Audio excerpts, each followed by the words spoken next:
seorang satpam sederhana di stasiun New York, menemukan nenek tunawisma yang kelaparan. Niat baiknya, tak pernah ia duga, akan membongkar rahasia mengejutkan, bahwa nenek itu adalah ibu dari seorang model super kaya. Lalu, apa yang terjadi selanjutnya? Akankah dunia Yudi yang sederhana tiba-tiba berubah drastis?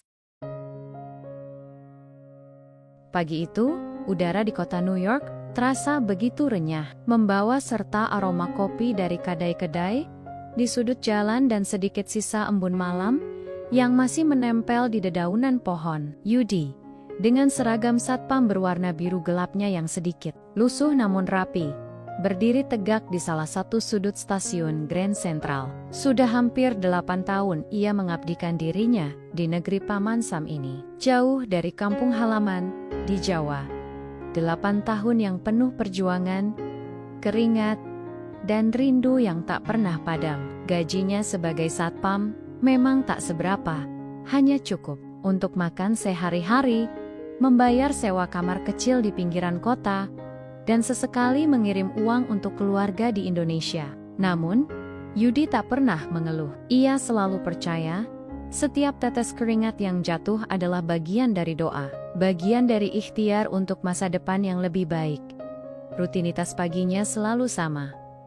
Menyapa para penumpang yang tergesa-gesa, mengawasi setiap gerak-gerik mencurigakan, dan memastikan keamanan di area stasiun yang megah dan selalu ramai itu. Grand Central adalah jantung kota, tempat ribuan kisah berpapasan setiap harinya. Dari para pebisnis berjas rapi yang terburu-buru menggait kereta, turis dengan kamera tergantung di leher, hingga seniman jalanan yang mencoba peruntungan dengan melantunkan lagu-lagu merdu. Yudi telah melihat semuanya. Ia hafal setiap sudut, setiap celah, setiap bayangan yang terbentuk dari pantulan cahaya mentari di koke-koka tinggi stasiun.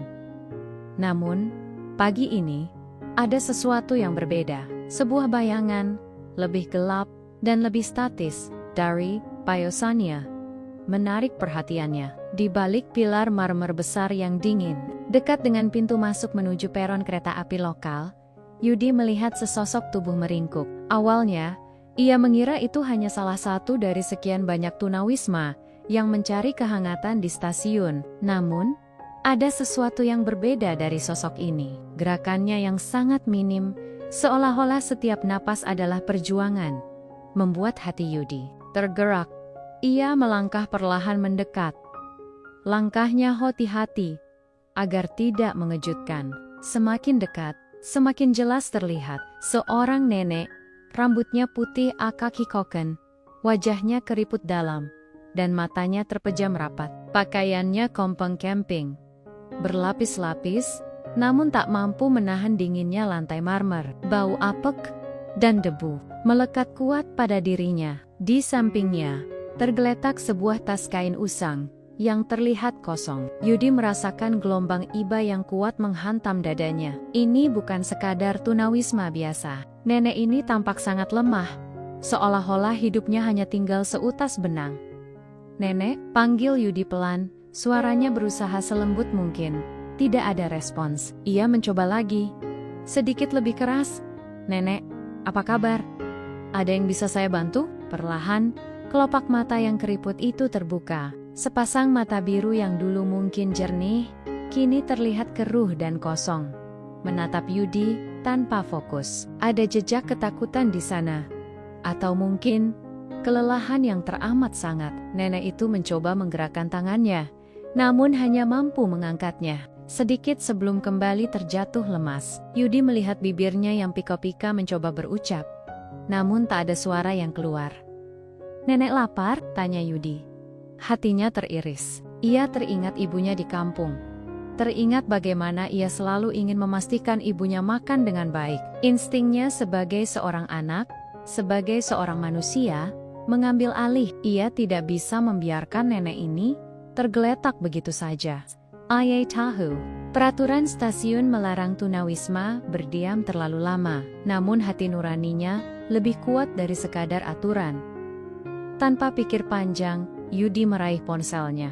Ia tidak menelepon polisi atau ambulans. Ia tahu, Kadang-kadang, yang dibutuhkan bukan birokrasi, melainkan sentuhan kemanusiaan. Ia menelepon warung kopi kecil di seberang stasiun, tempat ia biasa membeli sarapan. "Pak Robert, tolong buatkan 2 porsi roti panggang dan 2 cangkir kopi panas. Saya akan segera ke sana," ucap Yudi. Suaranya mantap. Ia kembali menatap nenek itu. "Nenek, nama saya Yudi. Saya akan bawakan makanan dan minuman hangat." "Nenek tunggu sebentar ya," katanya. Mencoba tersenyum menenangkan. Nenek itu hanya menatapnya. Kosong, namun Yudi bisa merasakan sedikit perubahan di matanya. Seolah secercah harapan kecil baru saja menyala di kegelapan. Yudi tahu, ini adalah awal dari sesuatu yang lebih besar dari sekadar tugasnya sebagai satpam. Ini adalah panggilan hati. Ia harus menolong nenek ini, apapun risikonya. Ia bergegas menuju warung kopi. Pikirannya dipenuhi oleh sosok nenek yang rapuh itu. Ia membayangkan betapa dinginnya malam yang telah dilalui nenek itu. Betapa laparnya perutnya. Yudi tahu, ia tidak bisa mengubah dunia. Tetapi ia bisa mengubah dunia bagi satu orang. Setidaknya, untuk hari ini. Ia kembali dengan 2 kantong kertas berisi roti panggang yang masih hangat, dan 2 cangkir kopi mengepulkan asap. Aroma roti panggang dan kopi yang kuat memenuhi udara, sedikit menghangatkan suasana dingin di sekitar pilar. Yudi berlutut di samping nenek itu, meletakkan kantong dan cangkir dengan hati-hati. "Nenek, ini makanan dan kopi hangat. Mari makan sedikit," ujarnya. Tangannya terulur membantu nenek itu duduk bersandar ke pilar. Nenek itu menatap makanan dengan mata yang kini sedikit lebih fokus, seolah tak percaya pada apa yang dilihatnya. Perlahan, tangannya yang gemetar terulur, mengambil sepotong roti panggang. Ia memakannya dengan sangat lambat, seolah setiap gigitan adalah anugerah yang tak ternilai. Yudi melihat air mata mengalir di pipi keriput itu. Bukan air mata kesedihan, melainkan air mata kelegaan. Air mata terima kasih. "Nama saya Mary," bisik nenek itu.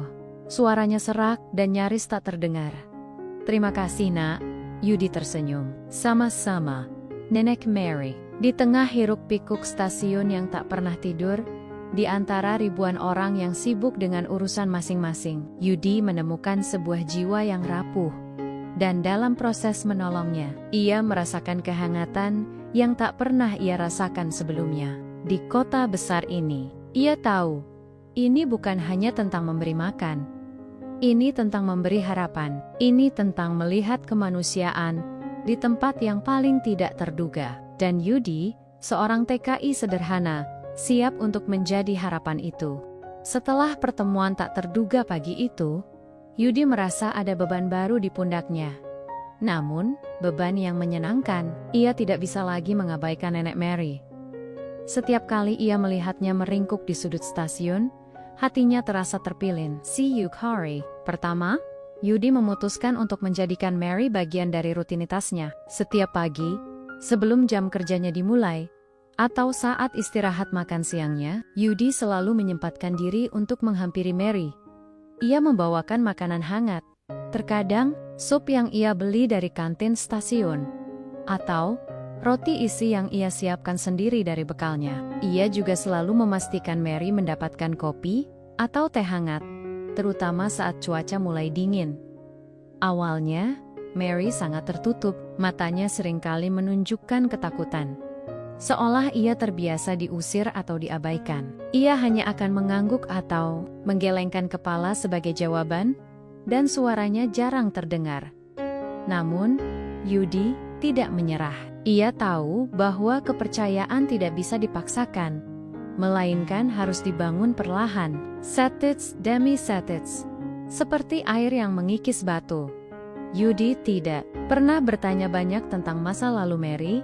Ia hanya fokus pada kebutuhannya saat ini. Ia akan duduk di samping Mary, menjaga jarak yang nyaman, dan berbicara tentang hal-hal sederhana, cuaca hari ini, berita pagi di koran, atau sekadar mengamati orang-orang yang berlalu lalang. "Nenek Mary, hari ini matahari bersinar cerah sekali," kata Yudi suatu pagi, sambil menyodorkan secangkir kopi panas. Semoga hari nenek juga secerah ini. Mary hanya menatap cangkir itu, lalu perlahan mengambilnya. Tangannya yang kurus dan keriput menggenggam cangkir itu erat, seolah mencari kehangatan bukan hanya dari kopi, tetapi juga dari perhatian Yudi.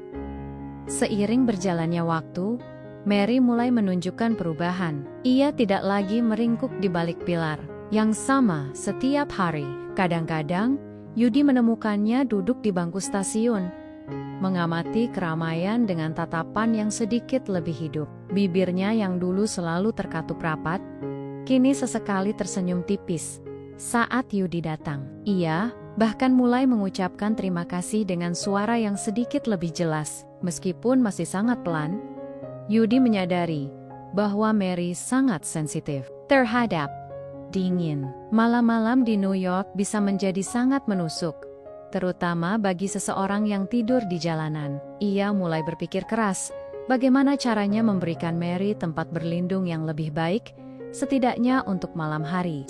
Ia tahu, ia tidak punya banyak uang, dan kamarnya sendiri terlalu kecil untuk ditinggali berdua. Namun, Yudi adalah orang yang pantang menyerah. Ia mulai bertani-tania kepada rekan kerjanya, mencari informasi tentang penampungan tunawisma atau panti jompo yang bisa menampung Mary beberapa kali. Yudi mencoba membujuk Mary untuk pergi ke penampungan yang ia temukan informasinya. "Nenek, Mary, ada tempat yang lebih hangat, ada makanan dan kasur yang nyaman di sana," bujuk Yudi suatu sore. Namun, Mary selalu menolak dengan lembut. "Tidak, Nak. Saya sudah terbiasa di sini. Saya tidak suka tempat ramai," katanya. Matanya menunjukkan ketakutan yang mendalam. Yudi tidak memaksa. Ia menghormati keputusan Mary, namun ia tidak berhenti mencari cara lain. Suatu malam, saat jam kerjanya berakhir, Yudi melihat Mary menggigil kedinginan. Hujan gerimis mulai turun, dan angin dingin menerpa stasiun. Hati Yudi tak tega.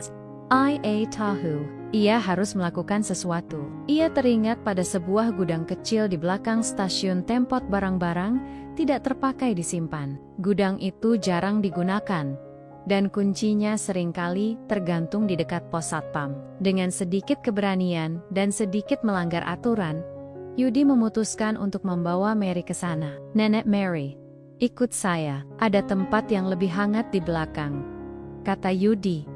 Tangannya terulur. Mary ragu-ragu. Namun melihat ketulusan di mata Yudi, ia akhirnya mengangguk. Yudi membimbing Mary perlahan, langkah demi langkah, menuju gudang. Gudang itu memang berdebu dan gelap, namun jauh lebih hangat dan terlindung dari angin dan hujan. Yudi membersihkan sedikit area di sudut, menggelar kardis-kardis bekas sebagai alas, dan menyelimuti Mary dengan jaket tebal miliknya yang ia bawa dari rumah. "Ini tidak mewah, Nenek, tapi setidaknya Nenek bisa tidur nyenyak malam ini," kata Yudi. Suaranya dipenuhi kelegaan. Mary menatap Yudi. Matanya berkaca-kaca. Ia tidak mengucapkan sepatah kata pun. Namun genggaman tangannya yang lemah pada lengan Yudi sudah cukup untuk menyampaikan rasa terima kasihnya yang mendalam. Yudi tahu, ia telah melakukan hal yang benar. Mulai saat itu, gudang kecil itu menjadi tempat berlindung Mary setiap malam. Yudi akan selalu memastikan Mary aman di sana sebelum ia pulang dan mengunjunginya lagi di pagi hari. Ia akan membawakan Mary selimut bekas yang ia dapatkan dari donasi, pakaian bersih yang ia cuci sendiri, dan bahkan sebuah radio kecil agar Mary tidak merasa kesepian. Yudi tidak hanya memberikan makanan dan tempat berlindung, ia memberikan sesuatu yang jauh lebih berharga, martabat dan rasa aman. Perlahan, Mary mulai membuka diri. Ia mulai berbicara lebih banyak, meskipun masih dengan suara pelan dan terputus-putus. Ia menceritakan tentang cuaca yang dingin, tentang burang-burang yang ia lihat di taman dekat stasiun, tentang mimpi-mimpi aneh yang ia alami. Yudi mendengarkan dengan sabar. Setiap kata yang keluar dari bibir Mary adalah sebuah kemenangan kecil. Ia tahu, di balik sosok tunawisma yang rapuh ini, Ada sebuah kisah yang menunggu untuk diceritakan. Dan Yudi, dengan hati tulusnya, siap untuk menjadi pendengar setia. Secercah harapan telah menyala di tengah dinginnya kota. Dan Yudi adalah pembawa obornya. Hari-hari berlalu, dan ikatan antara Yudi dan Nenek Mary semakin kuat. Terjalin dalam benong-benong kebaikan dan kepercayaan yang tak terucapkan. Gudang kecil di belakang stasiun telah menjadi semacam rumah kedua bagi Mary. Tempat ia bisa tidur nyenyak, tanpa harus khawatir akan dinginnya malam atau gangguan dari orang lain. Yudi selalu memastikan gudang itu bersih dan nyaman sebisa mungkin. Bahkan sesekali, ia membawa lilin kecil untuk penerangan di malam hari, agar Mary tidak merasa terlalu gelap. Yudi telah menjadi lebih dari sekadar penyelamat bagi Mary. Ia adalah teman, pendengar, dan satu-satunya orang yang peduli padanya di kota besar yang kejam ini. Setiap kali Yudi datang, Mary akan menyambutnya dengan senyum tipis di bibir dan binar di matanya yang keruh. Ia tidak lagi takut atau curiga. Ia tahu, Yudi adalah tempatnya bersandar. "Nenek Mary, bagaimana tidur semalam?" tanya Yudi suatu pagi, sambil menyodorkan secangkir teh jahe hangat. Ia tahu Mary menyukai teh jahe, yang bisa menghangatkan tubuhnya dari dalam. "Nyenyak, Nak Yudi?" "Sangat nyenyak," jawab Mary. Suaranya kini sedikit lebih kuat. "Terima kasih banyak. Kamu sangat baik." Yudi hanya tersenyum. "Tidak apa-apa, Nenek. Saya senang Nenek nyaman." Mereka sering menghabiskan waktu bersama di pagi hari sebelum Yudi memulai shiftnya. Yudi akan duduk di bangku kayu yang ia temukan di gudang, sementara Mary duduk di atas selimutnya. Mereka tidak selalu berbicara. Terkadang, keheningan di antara mereka lebih bermakna daripada ribuan kata. Yudi akan membaca koran, dan Mary akan mengamati gambar-gambar atau hanya menikmati kehadiran Yudi. Dalam keheningan itu, Yudi merasakan kedamaian. Ia menyadari bahwa kebahagiaan sejati tidak selalu datang dari pencapaian besar atau kekayaan materi, melainkan dari tindakan sederhana yang menyentuh hati orang lain. Mary mulai berbagi cerita-cerita kecil tentang masa lalunya, namun selalu samar dan terputus-putus. Ia tidak pernah menyebutkan nama tempat atau orang secara spesifik, hanya gambaran-gambaran umum tentang taman yang indah, lagu-lagu yang pernah ia dengar, atau aroma kue yang pernah ia panggang. Yudi mendengarkan dengan sabar, tidak pernah memotong atau mendesak. Ia tahu, setiap cerita kecil itu adalah bagian dari teka-teki yang membentuk Mary. "Dulu, saya suka sekali bunga mawar," kata Mary suatu sore, sambil menatap bunga mawar plastik yang Yudi letakkan di sudut gudang. Warnanya merah menyala, harumnya semerbak. Yudi tersenyum. "Nenek pasti punya taman yang indah dulu." Mary hanya mengangguk. Matanya menerawang jauh, seolah melihat kembali ke masa lalu yang jauh. Ada jejak kesedihan di sana, namun juga kehangatan. Yudi sering bertanya-tanya tentang keluarga Mary. Mengapa seorang nenek sepertinya bisa terdampar di jalanan? Apakah ia tidak punya anak, suami, atau kerabat lain? Namun, ia tidak pernah berani bertanya langsung. Ia takut menyentuh luka lama yang mungkin masih menganga. Ia memilih untuk fokus pada saat ini, pada persahabatan yang telah mereka bangun. Yudi sendiri adalah seorang yang sederhana. Ia tidak punya banyak teman di New York. Sebagian besar waktunya dihabiskan untuk bekerja, dan sisanya untuk beristirahat atau menelepon keluarga di Indonesia. Kehadiran Mary telah mengisi kekosongan dalam hidupnya. Mary tidak menuntut apa-apa. Ia hanya menerima kebaikan Yudi dengan tulus, dan dalam penerimaan itu, Yudi menemukan makna. Suatu hari, Yudi membawa sebuah buku cerita anak-anak yang ia temukan di tempat sampah. Buku itu sudah lusuh, namun gambarnya masih jelas. "Nenek Mary, mau saya bacakan cerita?" tawar Yudi. Mary mengangguk antusias, seperti anak kecil. Yudi mulai membaca, suaranya pelan dan menenangkan. Ia membaca tentang petualangan seekor kelinci kecil yang mencari rumah. Mary mendengarkan dengan saksama, sesekali tersenyum atau tertawa. Kecil, momen-momen seperti inilah yang membuat Yudi merasa hidup.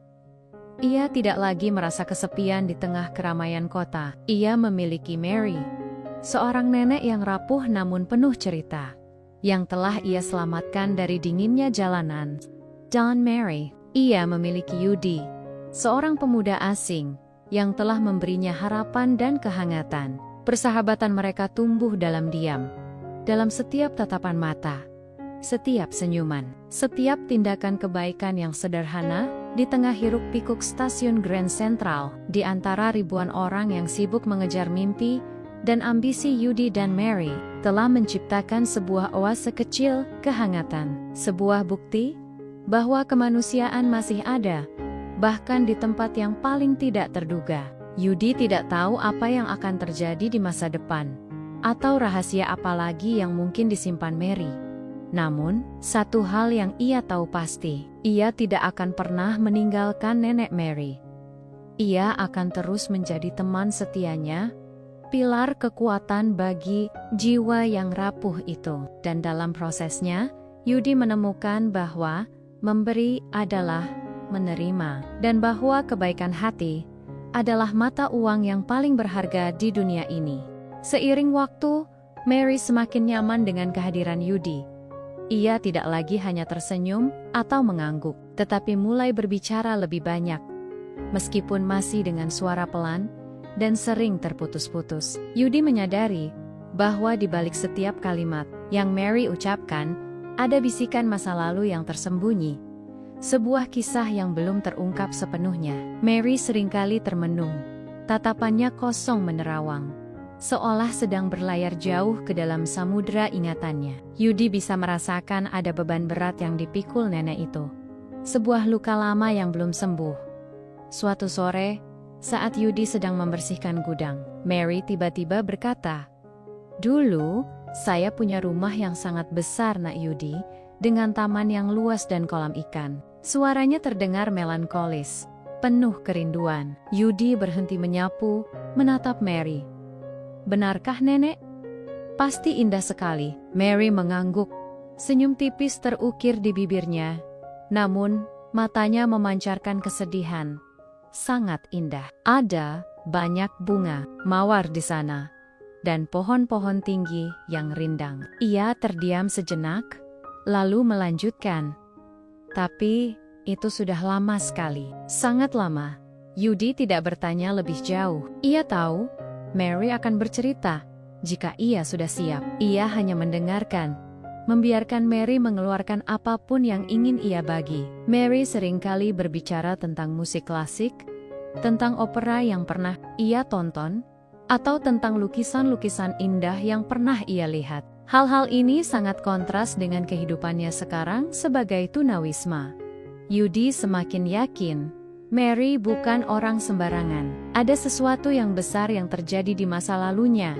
Sesuatu yang membuatnya terdampar di jalanan. "Saya pernah punya gaun yang sangat cantik," bisik Mary suatu hari sambil mengamati pakaian lusuhnya. Gaun sutra berwarna biru laut dengan bordiran perak. Yudi membayangkan Mary mengenakan gaun itu, pasti sangat anggun.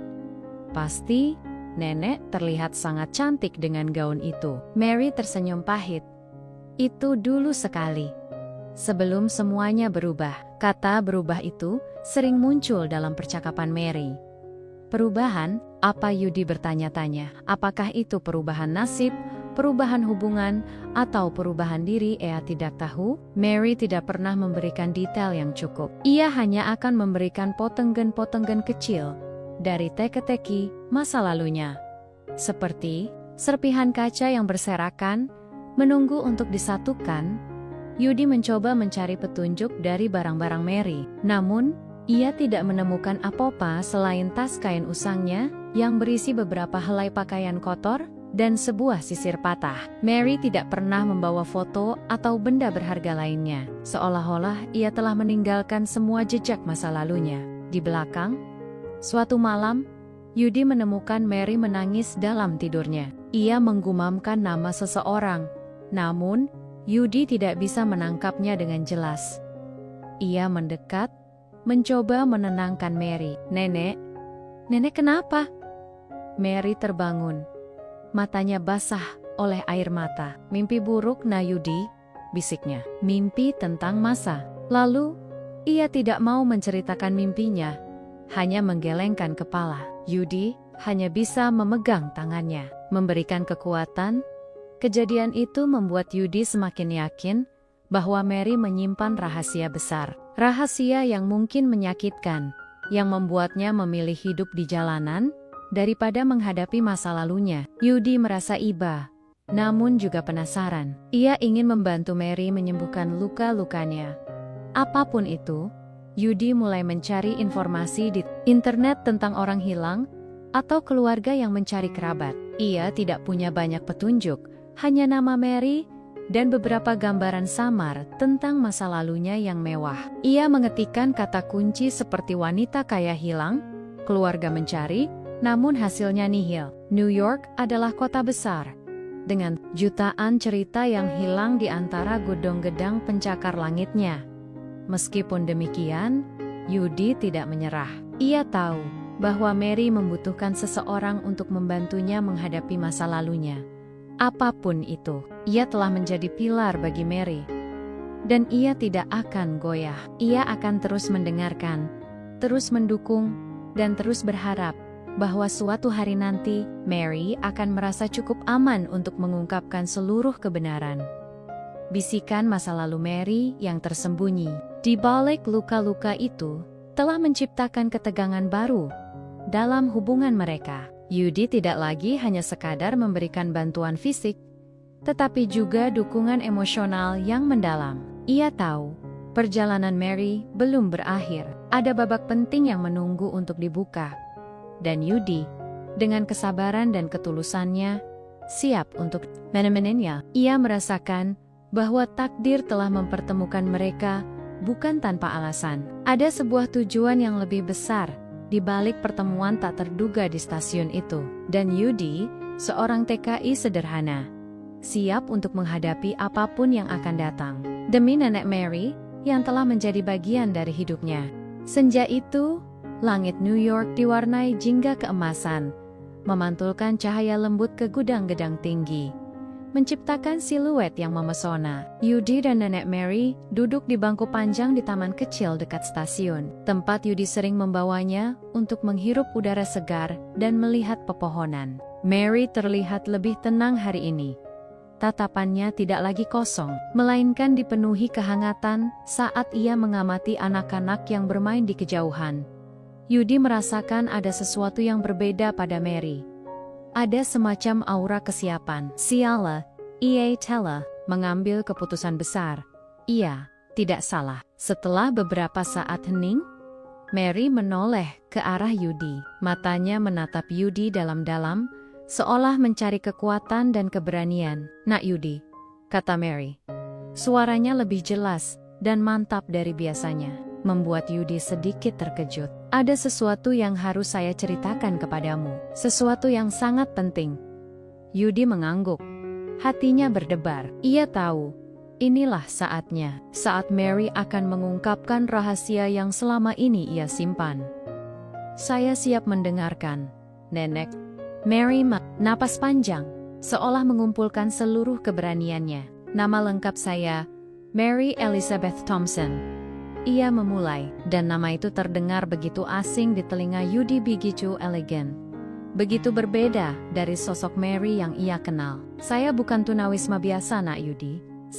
Saya adalah ibu dari seorang wanita yang sangat terkenal di kota ini." Yudi terdiam, otaknya berusaha memproses informasi itu. "Ibu dari wanita terkenal? Siap. Putri saya, namanya Victoria Thompson," lanjut Mary. Suaranya bergetar. "Dia seorang model. Sangat sukses, sangat kaya." Dunia Yudi seolah berhenti berputar. Victoria Thompson, nama itu tidak asing. Ia pernah melihatnya di majalah-majalah yang terpajang di kios stasiun, di papan reklame besar, di Times Square. Wanita cantik dengan rambut pirang keemasan, mata biru tajam, dan senyum menawan. Model papan atas, ikon mode, wajah yang dikenal di seluruh dunia. Bagaimana mungkin Mary, Nenek tunawisma yang ia temukan tergeletak di stasiun adalah ibu dari Victoria Thompson. Ini seperti cerita dongeng yang menjadi kenyataan, namun dengan alur yang sangat menyedihkan. Model, Yudi, akhirnya bisa berucap. Suaranya nyaris tak terdengar. Nenek, ibu dari Victoria Thompson, Mary mengangguk. Air mata mulai mengalir di pipinya yang keriput. Ya, Nak Yudi. Dia putri kandung saya. Ia menghela napas, lalu mulai menceritakan kisahnya. Sebuah kisah pilu yang menjelaskan mengapa seorang ibu dari model kaya raya bisa terdampar di jalanan. Dulu, saya dan suami saya, ayah Victoria, hidup sangat berkecukupan. Mary memulai. Matanya menerawang jauh. Kami punya rumah yang besar, mobil mewah, dan semua yang kami inginkan. Victoria adalah putri sematawayang kami, permata hati kami. Kami sangat menyayanginya. Tapi, setelah ayah Victoria meninggal, semuanya berubah. Victoria mulai mengejar mimpinya menjadi model. Dia sangat ambisius, sangat fokus pada kariernya. Saya mendukungnya, tentu saja. Tapi, kami mulai sering bertengkar. Dia merasa saya terlalu ikut campur, terlalu banyak mengatur. Saya hanya ingin yang terbaik untuknya, Nak Yudi. Saya khawatir dengan dunia modeling yang keras itu. Mary terdiam sejenak, menelan ludah. Puncaknya, ada sebuah insiden besar, sebuah kesalahpahaman yang sangat fatal. Saya dituduh melakukan sesuatu yang tidak saya lakukan. Sesuatu yang sangat menyakitkan hati Victoria. Dia tidak mau mendengarkan penjelasan saya. Dia sangat marah, sangat kecewa. Dia mengusir saya dari rumah. Dia bilang, dia tidak mau melihat saya lagi. Saya mencoba menjelaskan, saya mencoba meminta maaf, tapi dia tidak mau. Dia menutup semua pintu. Saya tidak punya siapa-siapa lagi. Saya tidak punya uang, tidak punya tempat tujuan. Saya terlalu malu untuk meminta bantuan kepada tuanmen lama kami, karena mereka semua tahu tentang insiden itu, dan mungkin percaya pada Victoria. Mary menundukkan kepalanya, isakannya tertahan. Saya tidak tahu harus kemana. Saya hanya berjalan, sampai akhirnya saya sampai di stasiun itu. Saya tidak ingin Victoria tahu saya hidup seperti ini. Saya tidak ingin membebaninya lagi. Saya hanya ingin menghilang. Yudi mendengarkan setiap kata dengan saksama. Hatinya tercabik-cabik. Ia bisa merasakan kepedihan Mary, penyesalan yang mendalam, dan rasa sakit karena diusir oleh putri kandungnya sendiri. Ini adalah kisah yang jauh lebih rumit dan menyedihkan dari yang ia bayangkan. Seorang ibu yang diusir, terdampar di jalanan, sementara putrinya hidup dalam kemewahan dan ketenaran. Nenek, Yudi mencoba mencari kata-kata yang tepat. Saya sedih mendengarnya. Mary mengangkat kepalanya, matanya merah dan bengkak. Tapi kemudian, kamu datang, Nak Yudi. Kamu datang seperti malaikat. Kamu tidak tahu siapa saya. Kamu tidak tahu masa lalu saya. Tapi kamu menolong saya tanpa syarat. Kamu memberi saya makanan, tempat berlindung, dan yang terpenting, Ia meraih tangan Yudi. Genggamannya erat. Kamu adalah satu-satunya orang yang peduli padaku saat saya tidak punya apa-apa. Kamu membuat saya merasa masih ada gunanya hidup. Kamu menyelamatkan hidup saya, Nak Yudi. Air mata Yudi ikut menetes. Ia tidak pernah menyangka bahwa tindakan sederhana yang ia lakukan bisa memiliki dampak sebesar ini. Ia melihat kebaikan hati Mary, meskipun ia telah melalui begitu banyak penderitaan. Yudi tahu, ini bukan hanya tentang Mary lagi. Ini tentang keadilan, tentang keluarga, tentang rekonsiliasi. Nenek Mary, kata Yudi, suaranya mantap. Kita akan mencari cara. Kita akan mencoba berbicara dengan putri nenek. Saya yakin, ada kesalahpahaman yang bisa diluruskan. Mary menatap Yudi. Matanya dipenuhi secercah harapan yang baru. Benarkah, Nak Yudi? Apakah itu mungkin? Tidak ada yang tidak mungkin, Nenek, jawab Yudi, tersenyum tulus. Kita akan mencobanya. Langit senja semakin gelap. Namun, di hati Yudi dan Mary, Ada cahaya baru yang menyala. Rahasia besar telah terungkap. Dan kini, sebuah babak baru yang penuh tantangan, namun juga harapan akan segera dimulai. Yudi tahu, ia telah dihadapkan pada sebuah misi yang jauh lebih besar dari sekadar menjaga keamanan stasiun. Misi untuk menyatukan kembali sebuah keluarga yang terpecah belah, dan dalam prosesnya, ia akan membuktikan bahwa kebaikan hati adalah kekuatan yang paling dahsyat di dunia ini. Setelah pengungkapan mengejutkan itu, suasana di antara Yudi dan Nenek Mary menjadi lebih intens. Mary, yang kini telah membuka seluruh hatinya, mulai merinci lebih jauh tentang keretakan hubungannya dengan Victoria, putrinya. Setiap kata yang keluar dari bibirnya adalah sebuah tetesan air mata yang jatuh ke dalam genangan penyesalan dan kesedihan yang telah lama ia pendam. Yudi mendengarkan dengan saksama, merasakan betapa kompleks dan menyakitkan kisah yang telah memisahkan ibu dan anak ini. Itu terjadi sekitar 5 tahun yang lalu, Nak Yudi.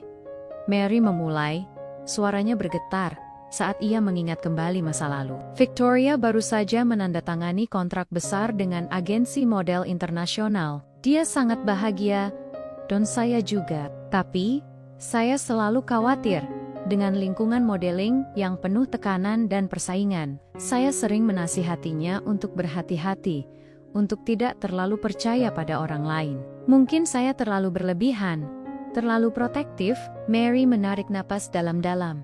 Matanya menerawang kosong. Suatu hari, Victoria mengadakan pesta besar di rumah kami untuk merayakan kontrak barunya. Banyak orang penting datang termasuk para fotografer, desainer, dan agen. Saya tidak begitu suka keramaian, tapi saya ingin mendukung putri saya. Di tengah pesta, ada sebuah insiden kecil. Salah satu perhiasan berharga milik Victoria, sebuah kalung berlian warisan keluarga, tiba-tiba hilang. Victoria sangat panik. Kami semua mencarinya, tapi tidak ketemu. Lalu, entah bagaimana, kecurigaan jatuh pada saya. Yudi mengerutkan kening. Pada nenek. Kenapa? Mary menghela napas. Air mata mulai membasahi pipinya lagi. Ada seorang pelayan baru di rumah yang melihat saya memegang kalung itu beberapa jam sebelum pesta. Saat saya sedang membersihkan kamar Victoria, saya hanya ingin memastikan kalung itu aman, Nak Yudi. Saya tidak bermaksud mengambilnya, tapi pelayan itu melaporkan kepada Victoria bahwa ia melihat saya menyembunyikan kalung itu di saku saya. Victoria, dia sangat marah. Dia tidak mau mendengarkan penjelasan saya. Dia bilang, saya telah mengkhianati kepercayaannya, bahwa saya serakah, dan bahwa saya mencoba merusak kebahagiaannya. Dia berteriak pada saya di depan semua tamu. Itu sangat memalukan, Nak Yudi. Saya merasa hancur. Saya mencoba menjelaskan bahwa saya hanya ingin mengamankan kalung itu, bahwa saya tidak pernah berniat mencurinya. Tapi dia tidak percaya. Dia bilang, ibu selalu saja ingin mengendalikan hidupku. Ibu tidak pernah percaya padaku. Sekarang, ibu bahkan mencuri dariku. Dia mengusir saya malam itu juga. Dia bilang, pergi dari sini. Saya tidak mau melihat ibu lagi. Suara Mary pecah. Saya tidak punya apa-apa. Semua kartu kredit saya diblokir oleh Victoria. Dia bahkan tidak memberi saya kesempatan untuk mengambil pakaian atau barang-barang pribadi saya. Saya hanya berjalan tanpa arah. Saya terlalu malu untuk meminta bantuan kepada siapapun. Saya merasa seperti sampah. Saya merasa telah gagal sebagai seorang ibu. Yudi merasakan amarah dan kesedihan yang campur aduk. Bagaimana mungkin seorang anak bisa begitu kejam terhadap ibunya sendiri hanya karena kesalahpahaman? Ia bisa membayangkan betapa sakitnya hati Mary saat itu. Diusir dari rumahnya sendiri, dituduh melakukan sesuatu yang tidak ia lakukan, dan ditinggalkan sendirian di kota yang asing. Tapi kalung itu, apakah ditemukan? Tanya Yudi, mencoba mencari kejelasan. Mary menggelengkan kepala. Tidak pernah. Setidaknya, saya tidak tahu. Setelah itu, saya tidak pernah berani kembali. Saya terlalu malu, terlalu sakit hati. Jadi, Victoria tidak pernah tahu kebenarannya? Saya tidak tahu, Nak Yudi. Mungkin dia masih berpikir saya mencurinya. Atau mungkin dia tidak peduli lagi. Penyesalan Mary begitu mendalam. Terlihat dari sorot matanya yang kosong dan bibirnya yang bergetar. Saya merindukan Victoria, Nak Yudi. Saya merindukan putri saya. Saya merindukan rumah kami. Saya merindukan kehidupan saya yang dulu. Tapi saya tidak tahu bagaimana caranya kembali. Saya merasa tidak pantas. Yudi memegang tangan Mary, mencoba memberikan kekuatan. Nenek Mary, nenek tidak bersalah. Ini hanya kesalahpahaman. Victoria harus tahu kebenarannya. Nenek tidak bisa terus hidup seperti ini. Tapi bagaimana? Dia tidak mau bertemu saya. Saya bahkan tidak mau mengangkat telepon dari saya. Dulu, saya sudah mencoba berkali-kali, kata Mary, putus asa. Yudi menghela napas. Ia tahu, ini akan menjadi tugas yang sangat sulit. Victoria Thompson adalah seorang model terkenal pasti memiliki pengawal, asisten, dan jadwal yang sangat padat. Mendekatinya saja mungkin sudah mustahil. Apalagi menjelaskan kesalahpahaman yang terjadi 5 tahun lalu. Namun, Yudi tidak bisa membiarkan Mary terus menderita. Ia telah berjanji untuk membantu. Kita akan mencari cara, Nenek, kata Yudi. Suaranya penuh tekad. Kita akan coba menghubungi Victoria. Kita akan jelaskan semuanya, saya yakin. Sebagai seorang anak, dia pasti akan mendengarkan ibunya. Mary menatap Yudi. Matanya dipenuhi secercah harapan yang rapuh. Benarkah, Nak Yudi? Tepatkah? Kamu benar-benar akan membantuku? Tentu saja, Nenek. Saya tidak akan meninggalkan Nenek, jawab Yudi. Tulus. Badai ingatan dan penyesalan yang menghantam hati Mary telah mengungkapkan kedalaman luka yang ia pikul. Yudi kini memahami seluruh gambaran. Ia menyadari bahwa tugasnya tidak hanya sebatas memberikan tempat berlindung, tetapi juga menyembuhkan luka batin yang telah menggerogoti jiwa Mary selama bertahun-tahun. Puncak konflik telah dimulai, dan Yudi siap untuk melangkah ke medan perang emosional ini demi Mary, demi kebenaran, dan demi menyatukan kembali sebuah keluarga yang terpecah belah oleh kesalahpahaman dan keangkuhan. Setelah mendengar seluruh kisah pilu Mary, Yudi merasa ada dorongan kuat untuk bertindak. Ia tidak bisa membiarkan Mary terus hidup dalam penyesalan dan kerinduan yang tak berujung. Langkah pertama adalah mencoba menghubungi Victoria Thompson. Yudi tahu itu tidak akan mudah. Ia tidak punya nomor telepon pribadi Victoria, dan sebagai satpam stasiun, ia tidak memiliki akses ke dunia selebriti. Yudi mulai mencari informasi tentang Victoria di internet. Ia menemukan alamat agensi modelnya, jadwal pemotretan, dan beberapa akun media sosial. Ia mencoba mengirim pesan melalui akun media sosial Victoria, menjelaskan secara singkat tentang Mary. Namun pesannya tidak pernah dibaca. Ia mencoba menelepon agensi, namun selalu dihalangi oleh asisten yang sibuk dan tidak peduli. Maaf, Nona Thompson sangat sibuk, dia tidak menerima panggilan pribadi, kata suara dingin di seberang telepon. Yudi tidak menyerah. Ia tahu bahwa Victoria sering mengadakan acara publik atau pemotretan di tempat-tempat umum. Ia mulai melacak jadwal Victoria dari berita-berita hiburan. Setelah beberapa hari mencari, ia menemukan informasi bahwa Victoria akan menghadiri sebuah acara amal besar di sebuah hotel mewah di pusat kota. Ini adalah kesempatannya. Yudi menjelaskan rencananya kepada Mary. Nenek, Victoria akan datang ke acara amal di Hotel Plaza. Saya akan mencoba menemuinya di sana. Nenek mau ikut? Mary, saya takut, Nak Yudi. Bagaimana jika dia tidak mau melihat saya? Tidak apa-apa, Nenek. Saya akan ada di samping Nenek. Kita akan coba. Ini kesempatan kita, bujuk Yudi, mencoba meyakinkan. Akhirnya, Mary mengangguk. Meskipun wajahnya masih dipenuhi ketakutan, pada hari acara, Yudi meminta izin tidak masuk kerja. Ia meminjam pakaian yang lebih rapi dari salah satu rekan kerjanya dan memastikan Mary mengenakan pakaian bersih yang ia dapatkan dari donasi. Mereka tiba di Hotel Plaza, sebuah bangunan megah dengan arsitektur klasik yang memancarkan kemewahan. Yudi merasa sedikit canggung di antara kerumunan orang-orang kaya dan terkenal. Namun ia tetap fokus pada tujuannya. Mereka menunggu di lobi hotel, di antara para penggemar dan wartawan yang berharap bisa melihat Victoria. Setelah menunggu hampir 1 jam, Victoria muncul. Dikelilingi oleh pengawal dan asistennya. Ia tampak memukau dalam gaun malam berwarna perak. Rambut pirangnya tertata rapi, dan senyumnya memancarkan kepercayaan diri. Victoria, panggil Mary. Suaranya serak, penuh kerinduan. Ia mencoba melangkah maju, namun Yudi menahannya. Victoria menoleh. Matanya yang tajam menyapu kerumunan. Pandangannya berhenti pada Mary. Dan sesaat, ekspresi wajahnya berubah. Dari keangkuhan menjadi terkejut, lalu menjadi dingin. Ia mengenali ibunya. "Ibu," bisik Victoria.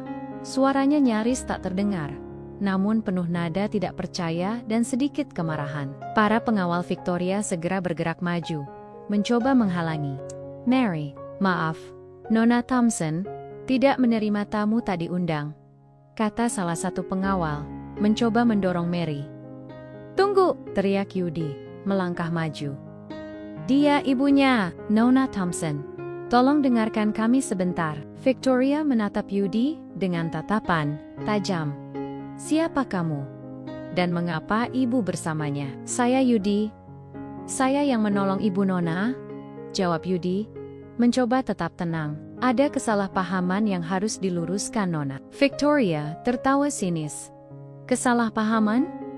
Tidak ada kesalahpahaman. Ibu saya telah mencuri dari saya. Saya tidak punya apa-apa lagi untuk dibicarakan dengannya," kata-kata Victoria menusuk hati Mary. Air mata mengalir deras di pipinya. "Victoria, nak, ibu tidak mencuri. Ibu bisa jelaskan." "Cukup," potong Victoria. Suaranya meninggi. "Saya tidak mau mendengar kebohongan lagi. Pergi dari sini, Bu. Saya tidak mau melihat ibu lagi." Kerumunan orang mulai berbisik-bisik. Para wartawan mulai mengambil gambar. Yudi tahu, ia harus bertindak cepat. Ia tidak bisa membiarkan Mary dipermalukan di depan umum. "Nona Thompson, tolong. Beri ibu Nona kesempatan untuk menjelaskan." Yudi memohon. 5 tahun yang lalu, ada kejadian yang tidak Nona ketahui.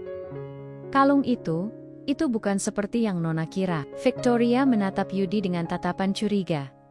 "Apa maksudmu?" "Ada pelayan yang salah paham. Ibu Nona hanya ingin mengamankan." "Kalung, it's you." "Dia tidak mencurinya," Yudi mencoba menjelaskan. Meskipun ia tahu ini bukan tempat yang tepat untuk berbicara. Victoria Tekjia, matanya menatap Mary yang terisak-isak. Ada sedikit keraguan di matanya, namun juga kemarahan yang masih membara. "Saya tidak percaya," kata Victoria akhirnya. Suaranya dingin. "Saya tidak punya waktu untuk ini." Tenggol, mereka, para pengawal kembali bergerak maju. Yudi tahu mereka tidak punya pilihan selain pergi. Ia memegang tangan Mary erat, membimbingnya keluar dari kerumunan yang kini mulai memandang mereka dengan rasa ingin tahu. Mary terus terisak-isak. Hatinya hancur. Dia tidak mau percaya, Nak Yudi. Dia membenciku. "Tidak, Nenek. Dia hanya terluka. Kita akan coba lagi." "Saya tidak akan menyerah," kata Yudi, mencoba menenangkan. Ia tahu, pertemuan ini memang penuh ketegangan, penuh air mata. Namun ini adalah langkah pertama. Setidaknya, Victoria telah melihat ibunya, dan Yudi telah menanamkan benih keraguan di hatinya.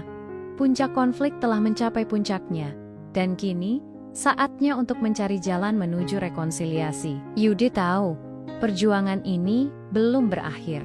Meskipun pertemuan di hotel berakhir dengan ketegangan dan air mata, Yudi tidak menyerah. Ia tahu bahwa benih keraguan telah tertanam di hati Victoria. Ia melihatnya, meskipun hanya sekilas, di mata tajam sang model. Yudi yakin, Victoria tidak sepenuhnya percaya bahwa ibunya adalah seorang pencuri. Ada sesuatu yang mengganjal, dan Yudi bertekad untuk menyelesaikannya. Yudi kembali ke stasiun. Pikirannya dipenuhi rencana. Ia tahu, Ia tidak bisa lagi mengandalkan pertemuan kebetulan. Ia harus mencari cara yang lebih strategis untuk mendekati Victoria. Ia teringat pada salah satu rekan kerjanya di stasiun, seorang wanita paruh baya bernama Mart yang memiliki seorang putri yang bekerja sebagai asisten di sebuah majalah mode. Yudi memutuskan untuk meminta bantuan Martha. "Martha, saya butuh bantuanmu," kata Yudi suatu pagi, menceritakan sekilas tentang Mary dan Victoria. "Putrimu mungkin bisa membantuku menghubungi Victoria Thompson. Ini sangat penting." Martha, yang telah mendengar banyak cerita tentang kebaikan Yudi terhadap Mary, setuju untuk membantu. Ia menghubungi putrinya, menjelaskan situasinya, dan meminta putrinya untuk mencoba mengatur pertemuan antara Yudi, Mary, dan Victoria. Beberapa hari kemudian, Yudi menerima telepon dari putri Martha. "Yudi, Victoria setuju untuk bertemu," katanya. Suaranya terdengar terkejut, tapi dia hanya mau bertemu di kantor agensinya, dan hanya untuk 15 menit. Dia bilang, "Ini kesempatan terakhir." Yudi merasa lega. Akhirnya, ada celah. Ia segera memberitahu Mary. Mary sangat gugup, namun Yudi meyakinkannya bahwa ini adalah kesempatan mereka untuk menjelaskan semuanya pada hari yang ditentukan. Yudi dan Mary tiba di gedung agensi model Victoria. Kantor itu sangat modern dan mewah, dengan interior minimalis dan pemandangan kota yang menakjubkan. Mereka dibawa ke sebuah ruang konferensi yang dingin. Victoria sudah menunggu di sana. Duduk di ujung meja panjang, wajahnya datar dan tanpa ekspresi. Ia mengenakan setelan bisnis yang rapi, memancarkan aura profesionalisme yang dingin. "Saya tidak punya banyak waktu," kata Victoria. Suaranya tegas. "Katakan apa yang ingin kalian katakan." Yudi mengangguk. "Nona Thompson, saya tahu Nona marah dan terluka, tapi Ibu Nona tidak mencuri kalung itu. Ada kesalahpahaman besar yang terjadi 5 tahun lalu." Yudi kemudian menceritakan kembali versi Mary tentang kejadian itu, tentang bagaimana Mary hanya ingin mengamankan kalung itu, dan bagaimana pelayan itu salah paham. Ia menjelaskan betapa Mary telah menderita selama bertahun-tahun, hidup di jalanan karena rasa malu dan putus asa. Victoria mendengarkan. Ekspresinya tidak berubah. Namun, Yudi bisa melihat matanya yang tajam, sesekali melirik ke arah Mary, yang duduk diam di samping Yudi, menundukkan kepala. "Bagaimana saya bisa percaya itu?" kata Victoria akhirnya. Suaranya masih skeptis. "Ibu saya selalu saja mencari alasan." Mary mengangkat kepalanya, matanya berkaca-kaca. "Victoria, nak, ibu bersumpah, ibu tidak mencuri. Ibu hanya ingin kalung itu aman. Ibu sangat menyayangimu, nak. Ibu tidak akan pernah melakukan hal itu padamu." Victoria menatap ibunya. Ada keheningan panjang di ruangan itu. Keheningan yang dipenuhi ketegangan, kenangan pahit, dan emosi yang campur aduk. "Yudi, ini adalah momen krusial. Lalu, kenapa ibu tidak pernah mencoba menjelaskan lebih keras?" tanya Victoria. Suaranya sedikit melunak. "Kenapa ibu menghilang begitu saja?" "Ibu malu, nak," jawab Mary, isakannya tertahan. "Ibu merasa tidak pantas. Ibu pikir kamu membenci ibu." Victoria menghela napas. Ia bangkit dari kursinya dan berjalan menuju jendela, membelakangi mereka. Ia menatap pemandangan kota, seolah sedang memikirkan sesuatu yang sangat dalam. Yudi dan Mary hanya bisa menunggu. Jantung mereka berdebar kencang. Setelah beberapa menit yang terasa seperti keabadian, Victoria berbalik. Wajahnya masih datar. Namun, ada sesuatu yang berbeda di matanya. Ada jejak kesedihan, dan mungkin penyesalan. Saya juga minta maaf," kata Victoria. Suaranya pelan, nyaris tak terdengar. "Saya terlalu marah saat itu. Saya tidak mau mendengarkan siapapun. Saya hanya ingin menyalahkan seseorang." Ia berjalan mendekat ke arah Mary, lalu berlutut di depannya. "Bu, saya minta maaf. Saya sangat menyesal. Saya seharusnya mendengarkan ibu. Saya seharusnya tidak mengusir ibu. Mary terkejut, air mata mengalir deras di pipinya. Ia tidak menyangka putrinya akan meminta maaf. Victoria, nak. Victoria memeluk ibunya erat. Isakannya pecah. Maafkan saya, Bu. Maafkan saya. Mary membalas pelukan putrinya, membilai rambut, pirang. Victoria, air mata kebahagiaan dan lega membanjiri wajah mereka berdua. Badai emosi yang telah lama terpendam akhirnya meledak. Namun, kali ini, ledakan itu membawa kelegaan dan penyembuhan. Yudi menyaksikan adegan itu dengan hati yang penuh taruh.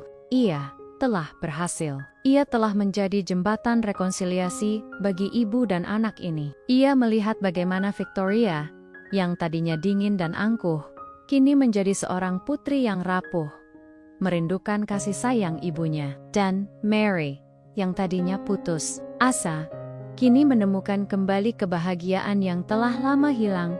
Setelah beberapa saat, Victoria melepaskan pelukannya, menghapus air matanya. Ia menatap Yudi. "Terima kasih, Yudi," katanya. Suaranya tulus. "Kamu telah menyelamatkan ibuku. Kamu telah menyatukan kami kembali." Yudi hanya tersenyum. "Saya hanya melakukan apa yang seharusnya saya lakukan." Nona Thompson Victoria menggelengkan kepala. "Tidak. Kamu melakukan lebih dari itu.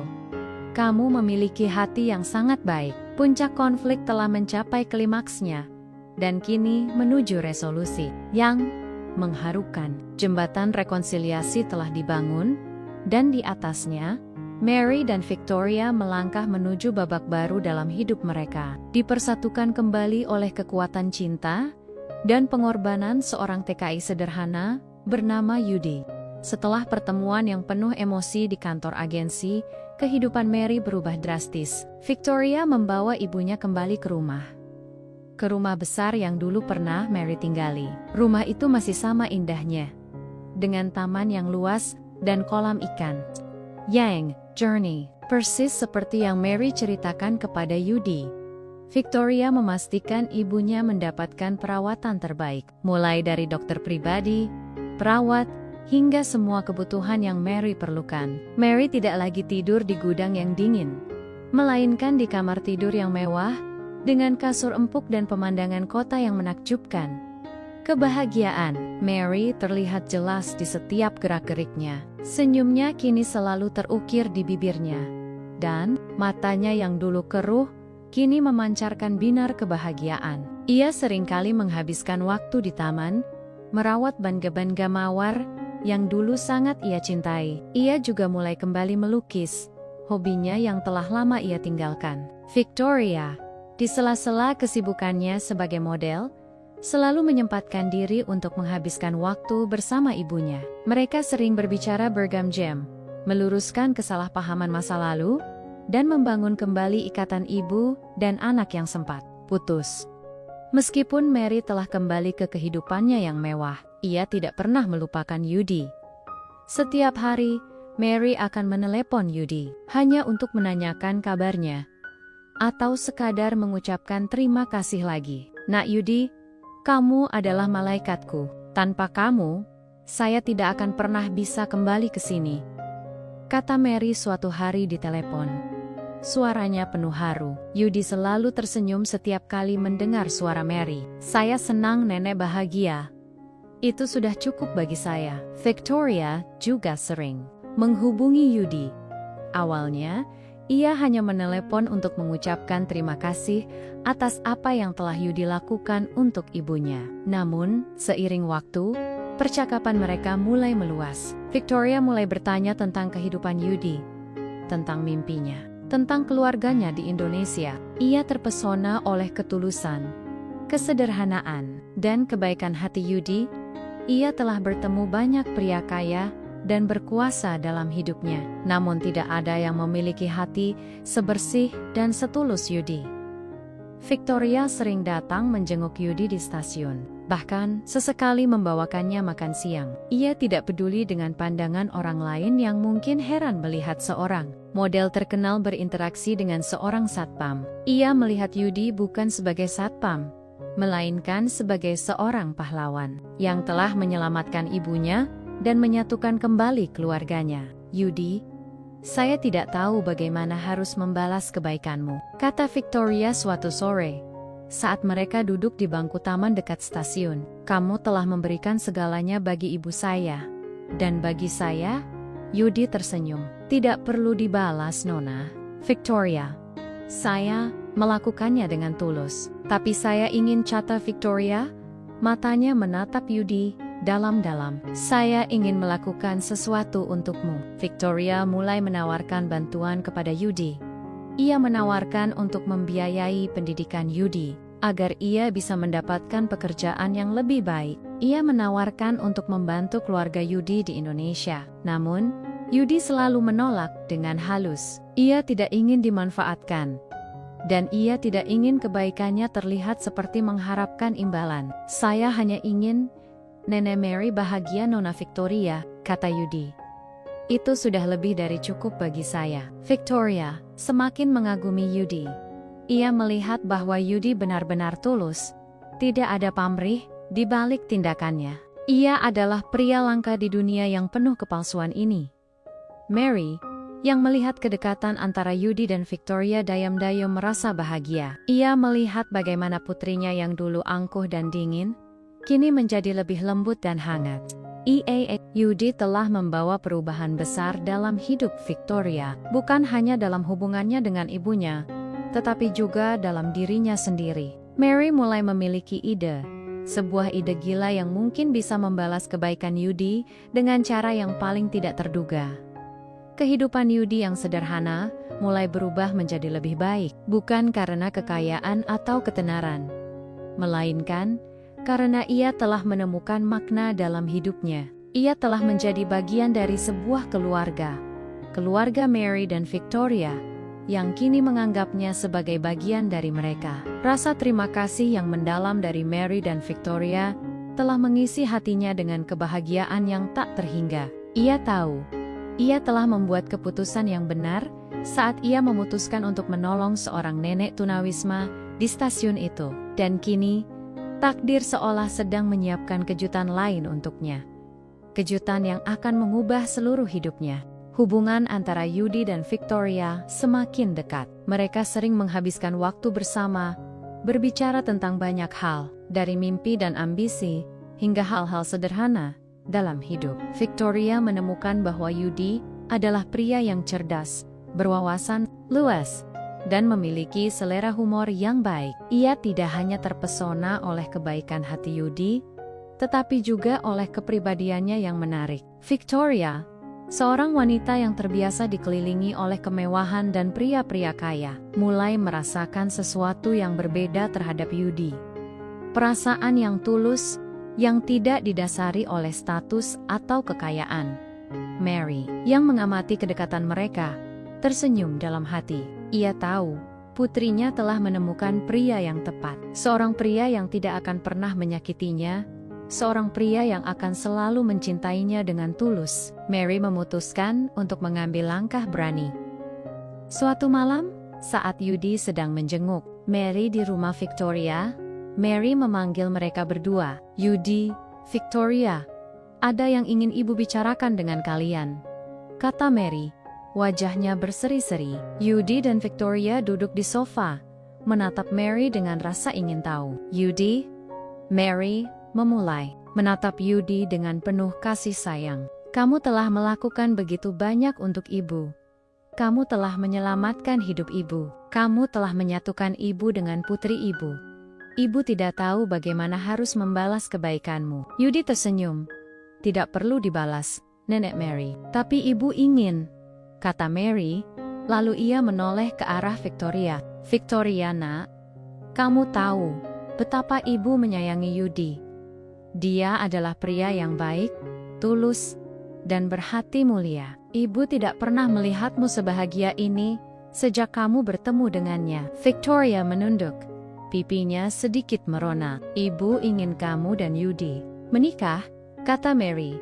Suaranya mantap, penuh keyakinan. Yudi dan Victoria terkejut. Mereka saling pandang, mata mereka membelalak. Menikah?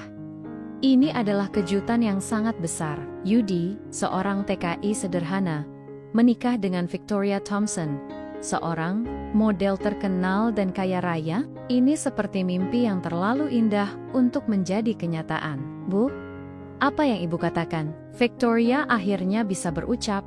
Suaranya sedikit gugup. Ibu serius, nak? Kata Mary, tersenyum. Ibu tahu, kalian berdua saling menyukai. Dan ibu tahu, Yudi adalah pria yang akan membuatmu bahagia. Dia tidak peduli dengan kekayaanmu, dia hanya peduli dengan dirimu. Victoria menatap Yudi. Matanya dipenuhi pertanyaan, namun juga harapan. Yudi yang masih terkejut, mencoba mencerna semua ini. Ia memang merasakan ada perasaan khusus terhadap Victoria, namun ia tidak pernah berani berharap sejauh ini. Nona, Victoria, saya, Yudi, gagap. Victoria tersenyum.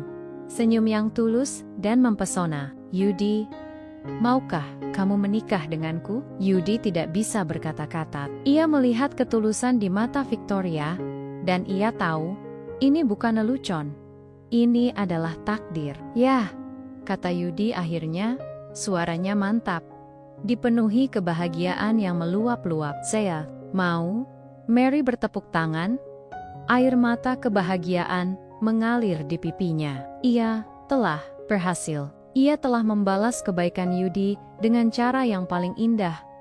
Pernikahan Yudi dan Victoria diadakan secara sederhana, hanya dihadiri oleh keluarga dekat dan beberapa teman.